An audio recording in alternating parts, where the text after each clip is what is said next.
I'm Shanika Wright, and on this edition of Sounds of the Valley, we're highlighting a special place and person right here in Huntsville, and we're about to introduce you to him right now.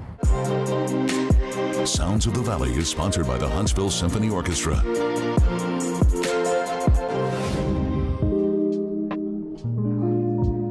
I'm here with Mr. Mario Maitland Jr. Thank you so much for being here. How are you? I am doing good, and thank you so much for having me. Of course. So you are a very well-known man around this city. Your place is well-known, but how many people really know who you are? So can you just kind of tell me like how you fell in love with the music and where did it all stem from? Absolutely. I mean, to be honest, I love telling the story because it wasn't as cut and concrete in the beginning. My parents bought me a little piano when I was 9 years old. It was a little toy piano that I could bang around on, and they told me I used to bang on that thing all the time to the point where I probably got on their nerves a little bit. But it was really around the fourth grade where my love of music started to come in. At that time, I was a typical boy, wanted to play basketball, wanted to play football, all the sports. I picked out the school I wanted to go to and everything.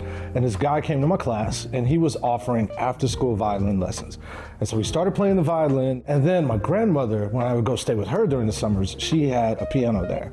And so she would always encourage me to kind of get on it. And I would start noticing that there were notes that were on the violin that matched the piano. So I was like, okay, cool, I can do this and do that. So my parents said, but if you're gonna do this, you're gonna do it the right way. So they took me downtown to this school of music. It was called Andrea Clark School of Music, and I started taking piano lessons.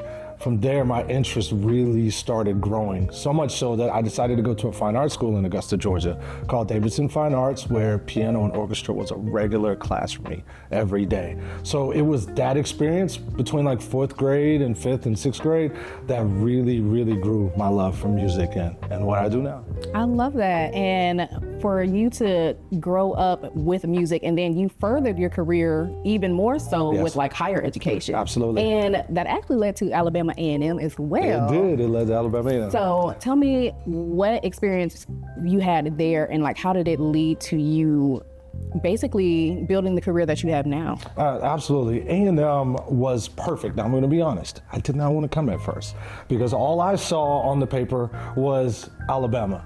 And I was like, do I really want to go to Alabama? But I'll be honest, the other thing that made it kind of cool was I heard about the space camps. I was like, I want to go to space camp.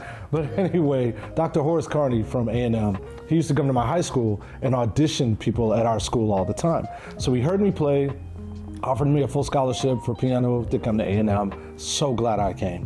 When I got here, I was really presented with and exposed to just so many diverse forms of music and the arts that it really helped to cultivate who I was. At that time, I was pretty much strictly classical music. That's all I knew how to do. I wanted to be a concert pianist. But being in the South, coming to Alabama, the Bible Belt, you got to learn some gospel, you learn about some R&B, you learn how to do all of these different things, you learn how to play by ear. And so I started doing all those things while I was here at A&M. I also started entering a lot of piano competitions, and a lot of them I won. I can say that. The biggest one was the Rome Festival International. I got to go to Rome, Italy, debut as a concert pianist, played with the Rome Festival Orchestra, doing all this cool stuff in that spectrum. And then I started thinking, what else can I do with my skill sets? What else is out there? And so while I was at A&M, I started a band called Remedy. Cut an album, and when we cut that album, this is what led to the next step. The studio that we recorded in, another artist was in there recording his album, and he heard the engineer working on ours, and he said, hey, I need a band to go on tour with me. So he heard that, got in touch with me. I became his music director, and from there, it just started growing. I started meeting all these other artists and celebrities, and going on tour, traveling to London, and all these different places, putting shows together. And went from there to, I got my opportunity to produce my first song for an artist. So I started getting into the production world, started getting into writing music for film and television, and all of those experiences really are what led me to wanting to open the Maitland Conservatory. I wanted to create this school where people could be exposed to the modern arts, but see how they could take traditional arts education and apply that to modern career opportunities.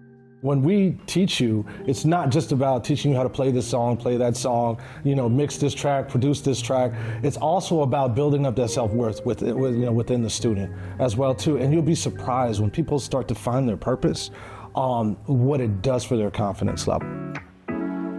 So we are in our main side of the Maitland Conservatory. This is where a lot of the lessons happen. There are some that happen on the other side. We've got satellite locations too, but this is kind of the little hub right here. And the first thing you'll notice is, I believe that the environment that a student learns in is just as important as what they're learning. So each room will kind of have a little vibe to it. This is one of the production rooms where students learn everything from Pro Tools to Logic to Final Cut, a lot of the podcasting work. They get cool gear like this, which is a completely touchscreen surface to run Pro Tools and run all their software and everything. But we try to give them all the tools that they need to really be up to date. You know, that's the biggest thing with this industry is like not just being able to know how to do the stuff, but knowing how to use what they're using now. Right. So across the hall is where the guitar teachers like to claim a lot. They use this room a lot, as you see some guitars on the walls and things like that. But not only do guitar lessons happen in here, bass guitar lessons happen in here, they also have access to the same thing, those types of softwares that they need. You'll see the guitar teachers a lot of times, sometimes create a track just for their students to play to or have them record something in.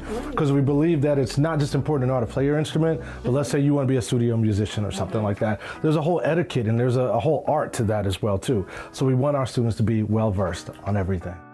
So Shanika, can you guess what happens in this room? It's giving drums. I feel like it's been so long since I've had drumming. I did a little. You seem like you know what you're doing. It is the way you're holding the sticks. You're doing like rudiments. Because I'm like, I remember something in like middle school band. Let me find out you're like a professional musician somewhere.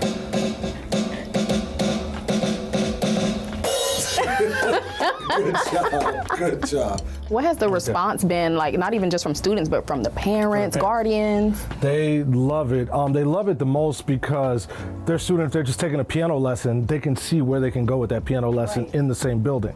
So they're taking their lesson and they can see a room like this and see, oh, I could take my piano lessons and learn how to create my own music.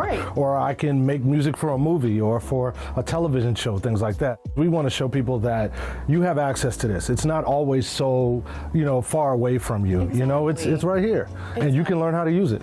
And what has it been like for you to be like, you created this and you're just seeing it come to fruition and you see all of this equipment and students enjoying it, and it's just like, how does that feel for you? Oh man, it's definitely a sobering moment, a humbling moment, and it feels good because every now and then I get in a place where I'm like, okay, we're not doing enough, we've got more to do, we got to get this piece of gear, we got to add this, we got to add that, and then I have to stop sometimes when I see a student working in this room and say, you know what, this is worth it, this is good too. I mean, enjoy the progress, enjoy where we are.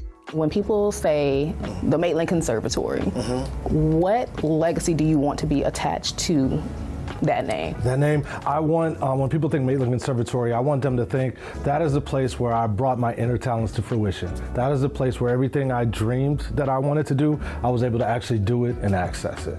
And so that's what we want to think of. That's what we want to be thought of when people think of us.